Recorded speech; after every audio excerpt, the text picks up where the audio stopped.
AP మాజీ మంత్రి పెద్దిరెడ్డి రామచంద్రారెడ్డితో సహా 12 మందికి హైకోర్టు నోటీసులు జారీ చేసినట్లు మాజీ జడ్జి ఎస్ రామకృష్ణ తెలియజేశారు. అన్నమయ్య జిల్లా బి కొత్తకోటకు చెందిన మాజీ జడ్జి ఎస్ రామకృష్ణ హైకోర్టులో రిట్ పిటిషన్ దాఖలు చేశారు. వైసీపీ ప్రభుత్వ హయాంలో జరిగినటువంటి అవినీతి అక్రమాలను బయటపెట్టిన తనకు రక్షణ కల్పించాలంటూ కోర్టును కోరారు. ఈ రిట్ పిటిషన్ విషయంలో మాజీ మంత్రి పెద్దిరెడ్డి రామచంద్రారెడ్డితో పాటుగా ఆయన సోదరుడు ఎమ్మెల్యే ద్వారకానాథ రెడ్డితో సహా 12 మందికి హైకోర్టు నోటీసులు ఇచ్చినట్లుగా రామకృష్ణ తెలిపారు. గత వైసీపీ పాలనలో మాజీ మంత్రి పెద్దిరెడ్డి సోదరులు తమ అనుచరుల ద్వారా తనను వేధించారన్నారు రామకృష్ణ. బి కొత్తకోటలోని తన ఇంటిపై దాడికి తెగబడ్డారన్నారు.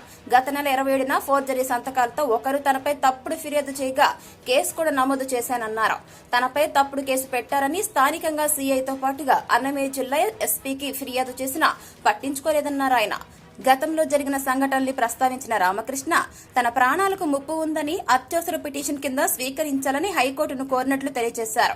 హైకోర్టు తన రిట్ పిటిషన్ ను పరిశీలించి పెద్దిరెడ్డి సోదరులకు నోటీసులు ఇచ్చిందన్నారు.